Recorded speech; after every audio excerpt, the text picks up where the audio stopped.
है ना, यू करवा दिया, स्पेसिफिक हीट कैपेसिटी, हाँ मैंने आपको यू करवा दिया था, जिसको होता है NCV delta T, delta U का फॉर्मूला होता है एनसीवी डेल्टा टी, ये हो गया था। फिर हमारा सी हो गया था, सीएम हो गया था, देन हमारा क्यू भी हो गया था जैसे, और हमारा एस भी हो गया था। ये सारी चीजें हमने कर दी। एस मतलब यहाँ पर एंट्रोपी नहीं है, एस मतलब स्पेसिफिक हीट कैपेसिटी है सर जी। अब मेरे को एंथैल्पी कराना है, एंट्रोपी और गिब्स एनर्जी, तो ध्यान से देखेंगे, स्पीड पकड़ रहा हूं मैं अपनी, ठीक है। चलो एक चीज थोड़ी सी आप पहले समझना कि क्या होता है, पहले मैं आपको डेल्टा एच बता देता हूं, आपको समझ आ जाएगा। जैसे कि हमको डेल्टा यू का फॉर्मूला क्या आता है, एनसीवी डेल्टा टी आता है, सबको पता है, सबको पता है सर। लेकिन जब डेल्टा एच आ जाएगा तो बस सीवी की जगह मैं क्या रख दूंगा, सीवी की जगह मैं क्या रख दूंगा, एंथैल्पी, एंथैल्पी, एंथैल्पी में सीवी की जगह रख दूंगा सीपी, ठीक है, बस यही डिफरेंस आता है। अब आप ध्यान से देखना, दो क्वेश्चन आते हैं जो कि अगर आपको आता हो तो बहुत मजा आ जाएगा। देखो, अगर मैं बोलूं कि मेरे पास कांस्टेंट वॉल्यूम प्रोसेस है, मतलब मेरा एक प्रोसेस हो रहा है जहां पर वॉल्यूम कांस्टेंट है, तो फर्स्ट लॉ ऑफ थर्मोडायनामिक्स में से मैं क्या ये लिख सकता हूं, तो मैं du को dq प्लस dw लिख सकता हूं, देख लो जल्दी से। अब मेरा v कांस्टेंट है, अब मैंने क्या लिया, देखो v कांस्टेंट लिया है, अब v कांस्टेंट है तो वर्क डन कितना हो जाएगा, zero, p v2 minus v1, तो v2 माइनस v1 जीरो हो जाएगा, तो वर्क डन, तो यहां से क्या आ गया, du is equals to dq, दिख गया क्या, देख लो, du is equals to dq, किसको दिक्कत आ रही है, अच्छा dq को फैला के लिखो, क्या होता है, du is equals to ncm dt, ठीक है, ncm dt, तो ये अपना हो गया du, सॉरी ncv dt, नहीं सही लिख रहा हूं ना, dq एट कांस्टेंट वॉल्यूम, हाँ at constant volume cv dt, ठीक है, हाँ ठीक है गलती हो गई, ncv dt, तो यहां से आपको क्या दिख रहा है, du is equals to ncv dt, मैं सही तो लिख रहा हूं ना, हाँ। तो ये अपनी क्या थी, क्यू थी, हीट। अच्छा, तो अगर आपको ऐसा बोला जाए, ये अपनी डीक्यू था ना, यहीं से आपको समझ आ जाएगा, ये लिखने की जरूरत नहीं है। अगर आपको बोला जाए हीट एट कांस्टेंट वॉल्यूम, वो किसके बराबर होगा, कोई भी दिमाग लगा के बताओ, हीट एट कांस्टेंट वॉल्यूम किसके बराबर होगा, सीधा तुमको एक वर्ड में आंसर देना, हीट एट कांस्टेंट वॉल्यूम किसके बराबर होगा, इंटरनल एनर्जी यू के। मतलब कल को तुमको एक क्वेश्चन दिया है, ठीक है, कल को तुमको एक क्वेश्चन दिया है कि सर क्वेश्चन में लिखा है heat at constant volume is 313 kilo joule, तो तुमको इनडायरेक्टली क्या पहचानना है, क्या दिया है, वो डेल्टा यू की वैल्यू दी है 313, ये आपको पहचानना है। इसीलिए मेक श्योर वहां पर लिख लो कहीं पर भी, हीट एट कांस्टेंट वॉल्यूम किसके बराबर होता है, डेल्टा यू के, ठीक है। अच्छा, ऐसे ही आपका सेकंड प्रोसेस, आपका du is equals to dq plus dw, ये तो आप सभी लोग को पता है, तो यहां से dq क्या हो जाएगा, du माइनस dw, ठीक है। अब एंथैल्पी का एक और फॉर्मूला होता है, आपको पता है ना, एंथैल्पी का एक और फॉर्मूला होता है, h is equals to u plus pv, किसको किसको ये पता है, h is equals to u plus pv, तो यहां से dh क्या हो जाएगा, du plus pdv, pdv plus vdp, ठीक है, vdp। अब मैंने अगर ले लिया constant pressure process, constant pressure, तो कांस्टेंट प्रेशर है तो मेरे ख्याल से ये जीरो हो जाएगा, है ना, ये जीरो हो जाएगा, तो आपका dh की वैल्यू क्या आ गई, du प्लस pdv, ठीक है, pdv। तो यहां से मैं du की वैल्यू निकाल लूं क्या, नहीं dq यहां पे है, यहां पे dh है ना, एक सेकंड, किसकी वैल्यू यहां से मैं इधर पुट कर सकता हूं, dh, अच्छा मैंने कुछ गलती की है, एक बार देखो तो, dq यहां से अपना du आ जाएगा dq प्लस dw, है ना, और यहां से अपना du क्या आ जाएगा, dh माइनस pdv, तो अब इक्वेट कर सकता हूं क्या, dq plus dw is equal to dh minus pdv, है ना, मैं कहीं तो गलती कर रहा हूं भाई, अच्छा हाँ सही है सही है सही है सही है, अच्छा ठीक है, ये आ गया। अब इसके बाद dw को मैं क्या लिख सकता हूँ, वर्क डन, वर्क डन को मैं क्या लिख सकता हूँ, pdv, क्या लिख सकता हूँ मैं, माइनस का pdv, तो ये आ गया माइनस का pdv, जो फॉर्मूला होता है, तो dh minus pdv, pdv pdv cut गया, तो क्या आ गया देखो, dq is equal to dh, यानी कि q is equal to h, मतलब क्या हुआ, heat, heat at constant pressure किसके बराबर होता है, डेल्टा एच के। बस यही मेरे को आपको बताना था, मैं प्रूफ कर दिया ताकि कई लोग मानेंगे नहीं, अगर जल्दी से कर देता हूं, ठीक है। तो heat at constant volume delta U, heat at constant pressure delta H, सही है, एक बार ध्यान से देख लो। ऐसे आपको एक क्वेश्चन आ देता है, मैं क्वेश्चन देता हूं, स्पीड से करके मैं बताऊं, ज्यादा टाइम मत लगाना, ठीक है। चलो जैसे कि किधर गया नहीं, वो क्वेश्चन अभी मेरे को दिखेगा तो मैं कराऊंगा, नहीं तो अच्छा चलो क्वेश्चन अभी नहीं करा रहा, आप फॉर्मूला रखो, क्योंकि क्वेश्चन सेशन तो शाम के है ही नहीं, तो अभी थ्योरी नहीं कंप्लीट हो पाएगी, ठीक है। अब एच के बाकी फॉर्मूले, चलो एच का सबसे पहला फॉर्मूला क्या हो गया, delta H is equal to nCp delta T, अच्छा delta H is equal to delta U plus delta PV, सबको ये चीज पता है, सबको ये पता है। और एक और सबसे मोस्ट इंपॉर्टेंट फॉर्मूला लिखने जा रहा हूं, delta H is equal to delta U plus delta NGRT, ये किसको किसको पता है sir, what is delta NGRT, for suppose A plus B से मैं जा रहा हूं सी प्लस डी, ये सॉलिड है, ये गैस है, ये गैस है, ये गैस है, तो आप डेल्टा एनजी क्या होता है, प्रोडक्ट माइनस रिएक्टेंट, किसका, कोफिशिएंट का, किसके कोफिशिएंट का, गैस प्रोडक्ट का। तो जो सी का कोफिशिएंट होगा, coefficient of C plus coefficient of D minus coefficient of B, ये आपका आ जाएगा डेल्टा एनजी। सबको क्लियर है क्या, देख लो ध्यान से, डेल्टा एनजी पे अनलिमिटेड क्वेश्चंस आपको जेईई मेंस में देखने को मिलते हैं, अनलिमिटेड क्वेश्चन, ठीक है। तो ये फॉर्मूला आपको याद होना चाहिए, ठीक। अच्छा मान लो मेरे को एक बात बताओ, मान लो आपको वर्क डन क्या होता है, मान लो मैंने ले लिया प्रेशर कांस्टेंट प्रोसेस है, ठीक है, आइसोबारिक, तो वर्क डन क्या होता है, माइनस पी डेल्टा भी होता है कि नहीं होता है, माइनस पी डेल्टा भी होता है कि नहीं होता है, तो क्या मैं इसको ऐसे भी लिख सकता हूं कि ध्यान से देखना, माइनस डेल्टा एनजीआरटी, दिख गया क्या, चमक गया क्या, देख लो ध्यान से, चमक गया क्या, PV is equal to nRT से लिखा है, देख लो, P delta V is equal to nR, वो कैलकुलेशन ऑफ वर्क, एक केमिकल रिएक्शन के लिए अगर आपसे पूछेगा तब आप ये वाला फॉर्मूला लगा सकते हो, ठीक है, ध्यान से क्लियर। डेल्टा एनजी कभी भी गलत मत करना प्लीज, ठीक है, इसको कभी भी गलत मत करना, बहुत क्वेश्चन आते हैं, तो मेरे ख्याल से एच का, हाँ जैसे कि मैं आपको एक चलो क्वेश्चन दे ही देता हूं फॉर सपोज, फिर यहां पर ये क्वेश्चन आएगा नहीं, आपको मैंने दिया है हीट ऑफ कंबशन, ठीक है, heat of combustion of benzene, heat of combustion of benzene eight constant pressure कितना दिया है, माइनस 780 किलो जूल, ठीक है। सो calculate heat of combustion of benzene at constant volume, given है आपको 7.8 ग्राम बेंजीन, ठीक है, और 300 केल्विन टेंपरेचर, मैं समझा देता हूं, एक बार ध्यान से समझ लेना, ठीक है। आपको हीट ऑफ कंबशन दे रखा है बेंजीन का कांस्टेंट प्रेशर पे इतना माइनस 780, तो heat of combustion at constant volume कितना होगा, 7.8 ग्राम बेंजीन ली गई और 300 केल्विन टेंपरेचर, जल्दी से करके देखो, एकदम इजी यार, फॉर्मूला लगा दो जल्दी से, दिया क्या हुआ है मेरे को एक बात बताओ, -780 क्या दिया हुआ है? -780 मतलब क्या दिया हुआ है? हीट एट कांस्टेंट प्रेशर किसके बराबर होता है? हाँ, आपको डेल्टा एच की वैल्यू दी हुई है -780, और आपसे पूछा क्या है? Heat of combustion at constant volume पूछा क्या है? डेल्टा यू पूछा है, ठीक है। अब आपको क्या है, एक फॉर्मूला दिखेगा, पी डेल्टा वी दिख सकता है, बट यहाँ पर वॉल्यूम वॉल्यूम तो पता नहीं। डेल्टा एक फॉर्मूला है, delta H is equal to delta U plus delta PV, but इसका अपना कुछ काम आ नहीं पाएगा, ठीक है। तो डेल्टा एनजीआरटी लगा सकते हैं, बिकॉज आर आपको पता होता है जूल्स में, आर की वैल्यू 8.314 होती है, टी तुमको दे रखा है, डेल्टा एनजी निकालना है। अब डेल्टा एनजी कैसे निकालोगे? अब तुमको मान लो कई बार मेंस में इसको क्वेश्चन को इजी बना सकता है, वो क्या करेगा, बेंजीन का रिएक्शन दे देगा, लेकिन इस क्वेश्चन में नहीं दिया, तो तुम क्या करोगे, बेंजीन तुमको दिया है, कंबशन करने बोला है, रिएक्शन खुद बना लो जल्दी से, बैलेंस्ड रिएक्शन लिखो बेंजीन के कंबशन का, और उसके बाद कर लो डेल्टा एनजी।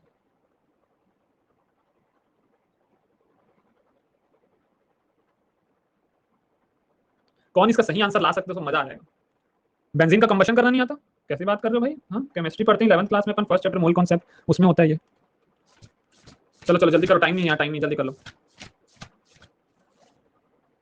चलो मैं ही बताऊं, ध्यान से देखो, मान लो बेंजीन क्या होता है, C6H6, कंबशन मतलब रिएक्शन विद O2, क्या बनेगा आपका CO2 प्लस पानी। जल्दी से बैलेंस करो, जल्दी से बैलेंस करो, कितना आ रहा है? सबको याद ही होगा, बेंजीन का बहुत फेमस है, कितना आता है यहाँ पर 15/2, यहाँ पे कितना 6 आता है कि 6 3 आता है, 6 और यहाँ पे 3 आता है, बैलेंस करो, दिख जाता है। पहले कैसे बैलेंस करते हैं, CHO पहले कार्बन बैलेंस करो, फिर हाइड्रोजन, फिर ऑक्सीजन, ठीक है। तो इसमें से डेल्टा एनजी की वैल्यू कितनी आ रही है? ये क्या होती है, बेंजीन लिक्विड होती है कि गैस होती है, क्या होती है? Benzene is liquid, this is gas, ठीक है, दिस इज गैस एंड पानी आपका लिक्विड। तो आपका कितना आ जाएगा, डेल्टा एनजी 6 - 15/2 कितना आ रहा है, देखो -3/2, सबका आ गया। ओके, ये थोड़ा सा टफ बना दिया, अगर मैंने रिएक्शन नहीं दिया तो, अगर दे दिया रहता आपको ऐसा लिक्विड लिक्विड, तब आप इसलिए कर लेते। तब आप डेल्टा एनजी की वैल्यू डालोगे इसमें, तो मेरे ख्याल से आपको पूछा क्या, डेल्टा यू कितना आ रहा है, डेल्टा सब पता है आपको, डेल्टा कितना आ रहा है, देखो डेल्टा यू आपका आ जाएगा -780 इनटू, अच्छा ये किलो जूल्स में दिया तो इसको जूल्स में कन्वर्ट करो ना, क्योंकि आर की वैल्यू जूल में रहती है, 8.314 जूल रहती है ना, तो इसको जूल्स में कन्वर्ट कर दिया, और यहाँ पर मेरे पास है 3/2 इंटू आर की वैल्यू, आरटी टेम्परेचर कितना है 300 केल्विन पे, आरटी की वैल्यू कितनी होती है, किसी को याद है? 300 केल्विन पे आरटी की वैल्यू मैंने सिखा रखी है, 300 केल्विन में आरटी की वैल्यू 24.63, ठीक 24.63, तो ये आपका आ जाएगा डेल्टा यू। तो क्या ये आंसर है, क्या ये आंसर है, क्या मेरे को बता दो, is this the answer? Delta U की वैल्यू यहां से आ जाएगी, क्या ये आंसर है? क्यों सर? 7.8 ग्राम बेंजीन बोला है।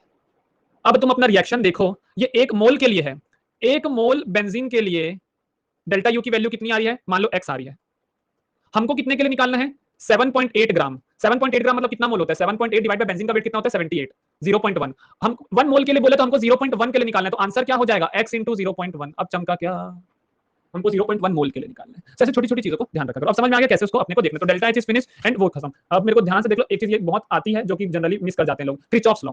क्रिचॉफ्स लॉ कब यूज होता है, जब आपका एंथैल्पी दी होती है एक पर्टिकुलर टेम्परेचर T1 पे, और T2 टेम्परेचर पे तुमको एंथैल्पी पूछ ली जाती है, ठीक है, समझ में आया क्या? जब T1 टेम्परेचर पे एंथैल्पी दी गई है और T2 टेम्परेचर पे एंथैल्पी पूछ ली जाए, तब उस पे हम लगाते हैं क्रिचॉफ्स लॉ। बहुत ही एकदम जबरदस्त इजी फॉर्मूला है, डेल्टा H2 जो निकालना है हमको is equal to delta H1 plus integration T1 से T2 delta Cp of reaction dt। एकदम याद है एकदम अपने को, ठीक है, इसमें कोई पंगा नहीं है, ये आपको गिवन है, ठीक है, T1 T2 आपको गिवन है, आपको बस निकालना क्या है, delta Cp of reaction, delta Cp of reaction. ये कैसे निकलेगा, delta Cp of product minus delta Cp of reactant, सब आपको दिया होगा, सब चीज आपको गिवन रहती है। जैसे कि अपन क्वेश्चन करते हैं, आपको याद होगा है ना, हाफ N2 प्लस O2 से जा रहे हैं NO2, ठीक है, इसमें आपको डेल्टा H दे रखी है 300 केल्विन में कितना, -35 किलो जूल, ठीक है सर जी, और तुमको बोला है डेल्टा H निकाल दो 400 केल्विन में, ये निकाल दो बोला है। अब आपको क्या दिया है, Cp दिया है N2 का कितना 30 जूल पर केल्विन, Cp दिया है O2 का कितना 30 किलो जूल पर केल्विन, और Cp दिया है NO2 का कितना 35 जूल पर केल्विन। आंसर बता दो तो जल्दी से, आंसर बता दो जल्दी से।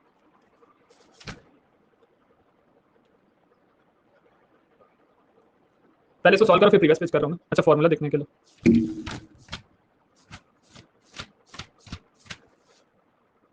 10 मिनट बच्चों यार, मेरे पास जल्दी, मेरे को 2-4 फॉर्मूले और बताने।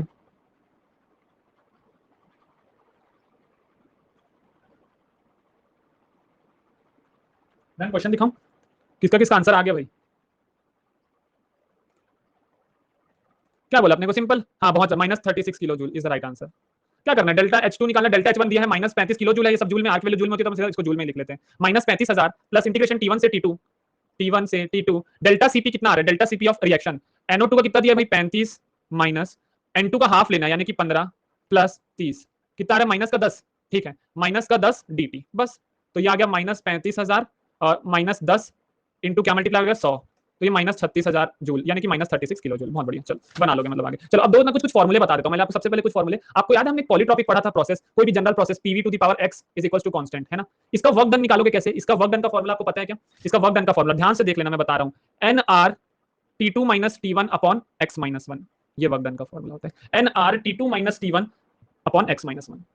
तो इसमें आप x की, इस फॉर्मूले में x आपका क्या नहीं हो सकता, x can not be equals to 1, यानी कि आप आइसोथर्मल के लिए नहीं लगाओगे, आइसोथर्मल में आइसोथर्मल एक्स को 1 रखूंगा तो कौन सा बन जाएगा, एक्स को 1 रखूंगा तो आइसोथर्मल प्रोसेस बन जाएगा, और आइसोथर्मल प्रोसेस के लिए तो अपना अलग फार्मूला है, ठीक है। अच्छा सर, अगर मेरे को एडियाबेटिक दे दिया तो क्या मैं इसे सॉल्व कर सकता हूं? बिल्कुल सॉल्व करता हूं। Work done is equal to nr t2 - t1 upon gamma -1, ये एडियाबेटिक का हो जाएगा।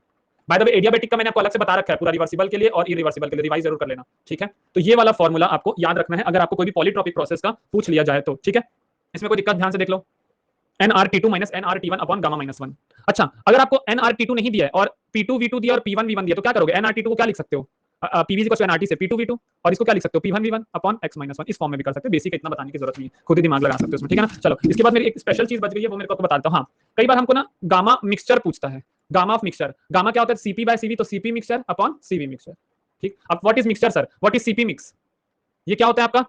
n1 cp1 plus n2 cp2 upon n1 plus n2, और वैसे ही सीवी मिक्स भी आपका सेम हो जाएगा, ठीक। उसको यहाँ पर रख देना, ठीक है।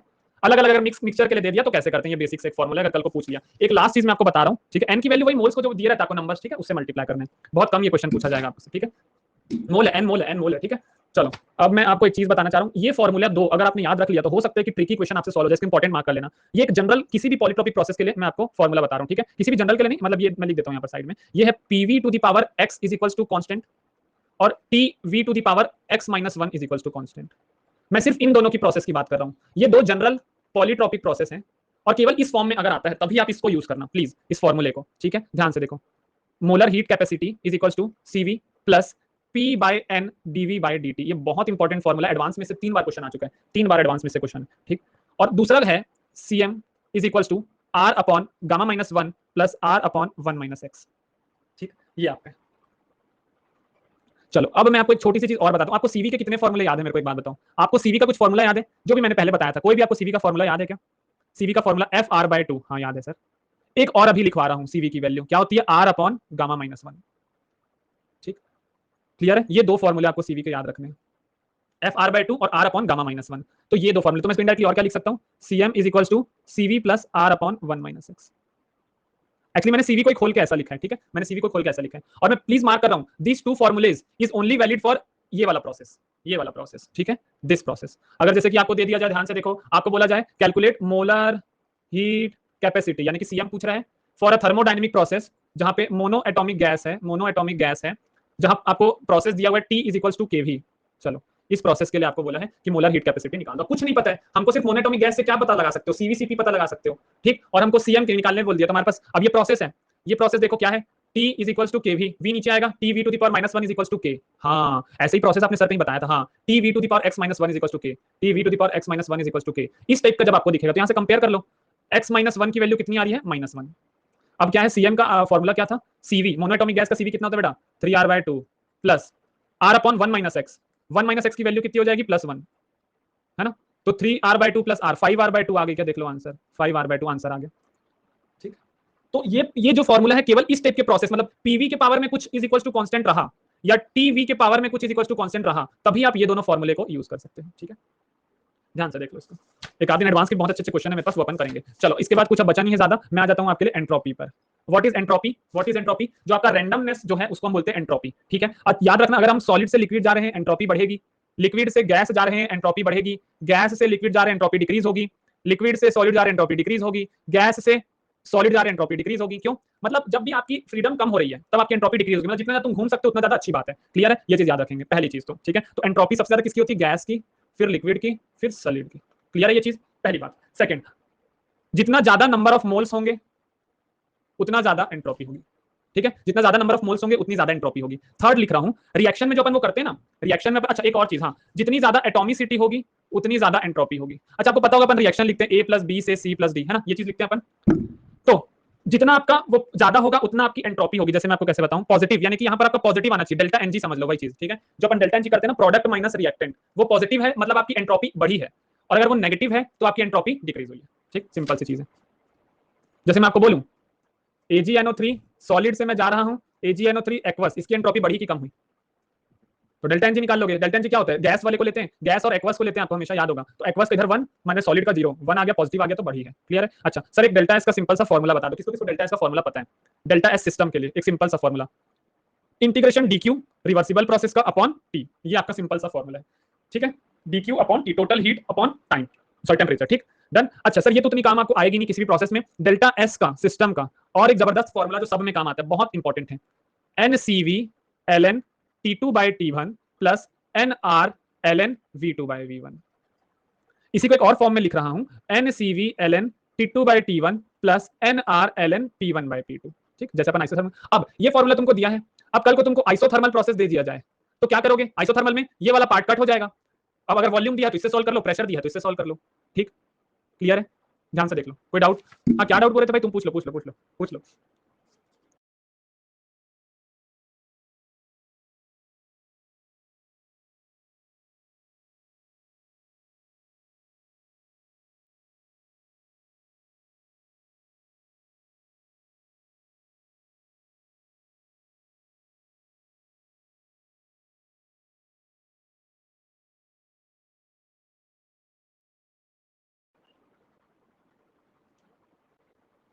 अरे वो थोड़ा सा वो चलेगा, मेरा ब्रॉडबैंड चलेगा, ठीक है। चलो ध्यान से सुन लो, अगर आपको आईटी दिया तो काट दोगे, अगर आपको आइसोबारिक प्रोसेस दे दिया या आइसोकोरिक प्रोसेस दे दिया, आइसोबारिक में ये प्रेशर वाला कट जाएगा तो फिर आपका फॉर्मूला केवल यही बच जाएगा, आइसोकोरिक में ये वाला कट जाएगा तो केवल फॉर्मूला ये वाला कट जाएगा, ठीक है। और हमेशा याद रखना एडियाबेटिक प्रोसेस में डेल्टा एस 0 होता है, ठीक है, चलो याद रखेंगे। इसके बाद इंपॉर्टेंट चीज आपकी आती है गिब्स फ्री एनर्जी जी, ठीक है। नेट अब पंगा करेगा, मेरे को थोड़ा सा इसको जल्दी निपटाना पड़ेगा। चलो जी, क्या आपको कुछ नहीं करना, आपको फॉर्मूला याद रखना। सबसे पहले जी अगर आपका ग्रेटर देन 0 है तो कोई रिएक्शन नहीं ले पाएगा, यानी कि नॉन स्पॉन्टेनियस हो जाता है, ठीक है। अगर जी लेस देन 0 यानी नेगेटिव है तब आपका रिएक्शन स्पॉन्टेनियस है, मतलब बड़े अच्छे से हो सकता है। और अगर आपका जी 0 है तो आप इक्विलिब्रियम में हो, ठीक है। अब आपको सिर्फ डेल्टा में फॉर्मूले याद करने। सबसे पहले most important formula delta G is equal to delta H minus T delta S. ये तो मेरे ख्याल से बच्चे बच्चे को याद होगा। Delta G is equal to delta H minus T delta H, T delta S सबको याद होगा, ये वाला याद है, मैंने अभी करवाया था सरफेस केमिस्ट्री में इसका यूज किया था। अच्छा, और डेल्टा जी का formula delta G is equal to delta G naught, क्या था यहाँ पे कोई बताना चाहेगा? Delta G is equal to delta G naught plus फिर आरटी एल एन के, बहुत बढ़िया, ठीक। लेकिन अगर आरटी एल एन क्यू होता है, पहली बात के नहीं होता है, RT L N Q, Q reaction question, अगर इसमें कंडीशन लगा एट इक्विलिब्रियम, एट इक्विलिब्रियम, तो इक्विलिब्रियम में क्या होगा? क्यू को हम लिख सकते हैं के इक्विलिब्रियम और डेल्टा जी कितना हो जाएगा इक्विलिब्रियम में? 0। तो यहां से एक नया फॉर्मूला आ जाएगा डेल्टा जी नॉट, ठीक है। Delta G naught is equal to कितना आता है देखो, डेल्टा जी इधर आ गया minus, minus RT L N K equilibrium, बहुत important formula. Delta G naught is equal to minus RT L N K equilibrium, RT L N लिखा तुम लॉग में कन्वर्ट करते रहना, ठीक है, ठीक, ये इंपॉर्टेंट फॉर्मूला। और डेल्टा जी का फॉर्मूला आपने कहां देखा है? याद होगा, minus N F E cell, minus N F E cell, ये आपको फॉर्मूला याद होगा। और कोई फॉर्मूला याद आ रहा है डेल्टा जी से? मेरे ख्याल से और तो नहीं है, ठीक है, इतना ही है, ये आपको याद। स्पॉन्टेनियस मतलब आपका रिएक्शन हो पाएगा, नॉन स्पॉन्टेनियस मतलब रिएक्शन नहीं हो पाएगा, ठीक है। सो दिस वाज इट, ये मैंने आपको जल्दी से करके बता दिया, कुछ छूटता है तो अपन शाम के थ्योरी क्वेश्चन पार्ट में कर लेंगे, ठीक है। चलो तो मैं आपसे मिलता हूं 2 PM को, ज्यादा टाइम नहीं लूंगा। 2 PM को एस ब्लॉक का फर्स्ट ग्रुप करूंगा, अच्छे से आ जाना, जुलाई में बहुत सारे